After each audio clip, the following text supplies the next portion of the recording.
What's up guys, still figuring out here. In this video, I'm going to share with you the KO version of the Marvel Legends BAF Sentinel.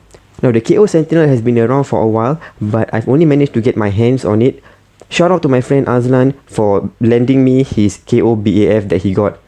Of course, in the video over here, this is the authentic, and here is the KO.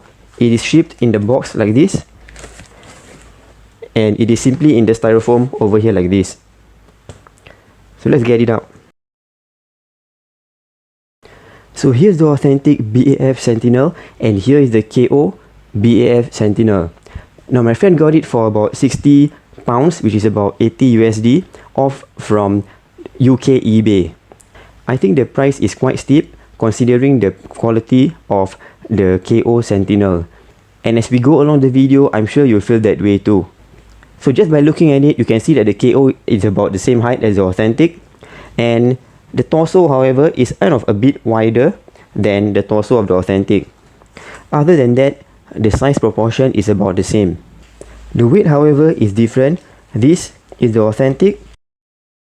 You can see the authentic is about 1 kg, and here is the KO. And the KO is only about 700 grams.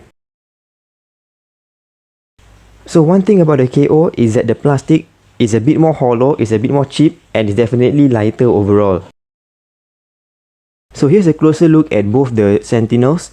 The KO kind of have a darker paintwork on the face than the authentic, and you can see that the blue is actually more prominent in the KO than the authentic. The authentic's blue is kind of purplish and blends in with the purple, but for the KO, the blue really stands out. For the chest reactor of the figure also, you can see the authentic has some sculpt to it. But for the KO, it's really just, it's kind of more plain and more plastic. There.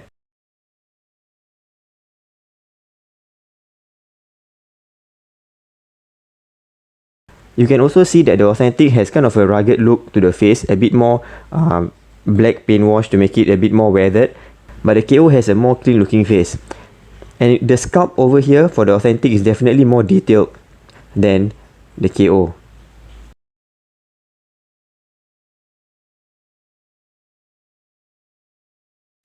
The shoulder pads of the authentic can be lifted up, and it is made of kind of rubber, so you can see that I can kind of press it. But for the KO, it is sculpted inwards. And here's the torso area. I think the sculpt for the KO is quite decent. Although, of course, the authentic is definitely more well sculpted.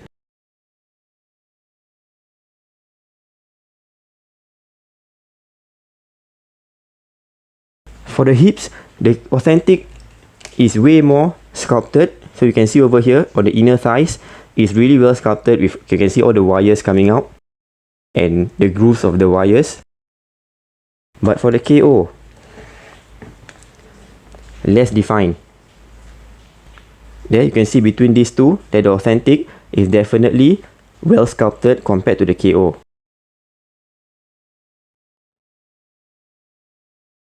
Let's just take a look at the arms over here. So you can see for the authentic, the deltoids over here is really sculpted well, but for the KO, this is sculpted over this armor part, the shoulder pads, so you can't really see the sculpt. And then it goes down to the elbow over here.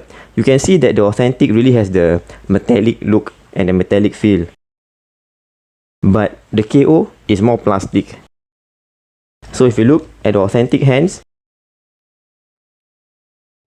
you can see the amount of sculpt over here at the forearm, and also that the hands have individual finger articulation, and also the hole to insert the tentacles. But the KO does not come with any tentacles, and the hand has no finger articulation and also no hole at the palm area. And you can see how much less defined the forearm is.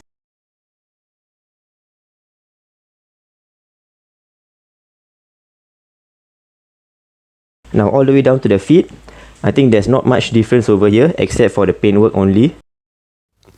Here's a back view of both of the Sentinels. The sculpt at the back of the KO Sentinel is actually quite decent. The authentic actually has kind of a rusty look, so you can see there's kind of orangey or browny a bit over the very light blue. But for the KO, it's more of a black wash. So the authentic actually looks kind of more metallic. There. Compared to the KO. But the KO still does look decent though. So as we go lower, the back of the legs here are also slightly different. You can see the lines over here, kind of there's two black lines going down, but for the authentic, it's not the same. But this is just a slight difference, and both of them do look okay. Articulation. The KO is really poor in articulation, and look at the joints of the knees. The double hinge knee joint is really loose, and you can see that I can really just shake the legs. Yeah, so from the top, the head can rotate left and right. The arms can only swivel front and around. It cannot move laterally. Elbows, single hinge joint. It looks like a double hinge, but it's actually just a single hinge joint. And there's no articulation at the wrist or the fingers. There is no mid-torso joint, and there is also no waist swivel. The ball hip joint only allows the leg to move forward and back. That's it. Look at the amount of range of movement. There, that's all. Okay, so this ball hip joint only allows it to move front and back. There is a swivel thigh joint over here. And of course the double hinge knee joint, which is super loose.